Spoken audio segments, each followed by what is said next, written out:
दर्शकवृन्द, यही अटो हो हिजो चाहिँ वनका कर्मचारी र गोदावरी नगरपालिकाका कर्मचारीहरूले धकेल्दै फालेको अटो। हामी चाहिँ घटनास्थलमा आएका छौँ। यो हेर्न सक्नुहुन्छ, यो यस्तो अवस्थामा छ।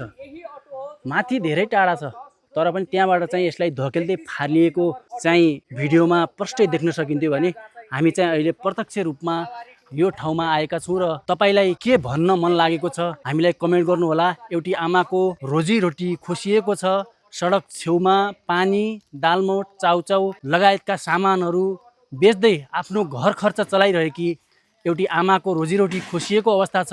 एउटा परिवारको मुखबाट दाल भात खोसिएको अवस्था छ। तपाईले देख्न सक्नुहुन्छ। हामी चाहिँ यति बेला गोदावरी नगरपालिका वडा नम्बर 4 को यो ठाउँमा आएका छौँ, जुन ठाउँमा चाहिँ हिजो टेम्पोलाई धकेलेर 200-300 मिटर तल जङ्गलमा फाल्दै गरेको भिडियो सार्वजनिक भएको ठाउँबाट हामी तपाईलाई प्रत्यक्ष रूपमा देखाइरहेका छौँ। यो टेम्पोको नम्बर पनि छ सुपर 01001 ह 3180 नम्बरको यो टेम्पो चाहिँ चालु अवस्थामा रहेको टेम्पो भनिएको छ। तर हेर्दाखेरि केही वर्ष, 1 वर्ष चाहिँ नचलेको अवस्था हो यो। उहाँको छोराले चाहिँ यो टेम्पोमा चाहिँ आमालाई व्यापार गर्नको लागि यो टेम्पो दिनुभएको थियो। तर यो चलाउने मान्छे नभइसकेपछि यो टेम्पो चाहिँ यही ठाउँमा सधैँ रहन्थ्यो। हिजो मात्रै गोदावरी नगरपालिका र वन कार्यालय कैलालीका कर्मचारीहरूले चाहिँ यसलाई माथिबाट धकिलिएको भिडियो तपाईले देखिराख्नु भएको थियो। एकजना आमाले चाहिँ सानो बिजनेस गर्दै गर्दा चाहिँ भिडबाट चाहिँ अटो खसालियो।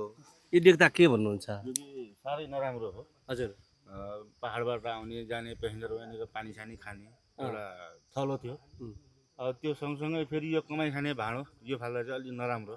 यसले के वन अतिक्रमण गरेको थियो र? अब यो हिँड्ने गाडीले नि वन अतिक्रमण गर्छ त। अनि जस्तो कि तपाईँको त यहाँ वन अतिक्रमण रह्यो, अनि सडक अतिक्रमण गरेको कुराहरू के थियो? अब त्यो त थाहा नभएको कुरो भन्न मिल्दैन। म पनि भर्खरै थाहा पाएर आयो हेर्नलाई गाडी। यो चाहिँ सारासार गलत नै हो।